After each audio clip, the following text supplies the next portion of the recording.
say the bills are not dramatically different. I mean, they're all addressing spread pricing, discount, pass through, a number of other key issues, but they're not dramatically different. Democrats and Republicans, I think, are pretty united on wanting to see some changes and transparency in this area, but not only PBMs. I mean, the same is true for health insurers and hospitals, a lot of transparency legislation in those areas.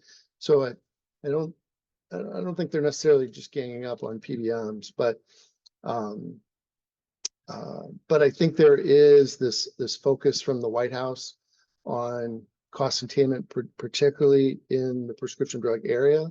A lot of that not focused at PBMs, a lot of it focused on pharma and negotiations on these initial 10 drugs. And so, pharma is sort of trying to paint the focus on PBMs as well. And so at the end of the day, and it's interesting to look at some of the, proposals that have been put out there.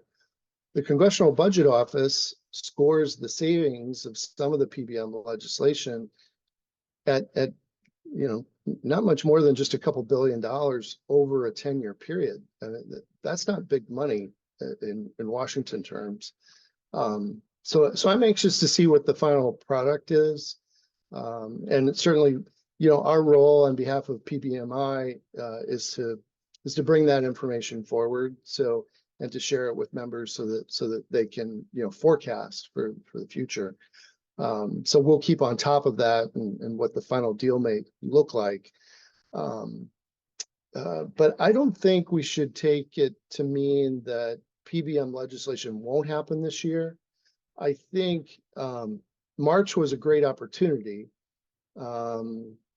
Summertime, I think we're going to be very much focused on fiscal year 25 efforts. We're just finishing up, believe it or not, fiscal year 24 efforts. So, I think the focus is going to shift a little bit. And then obviously we've got the November elections and politics and primaries are coming into play. So there's not going to be a lot more bites at the apple on legislation. I think they'd like to get this done.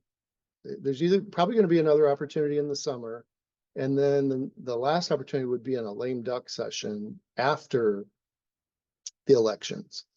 But I've got to believe that legislators, both Democrats and Republicans, want to go home with some victories. So I think they'll come together. They can't be that far off on some PBM related legislation.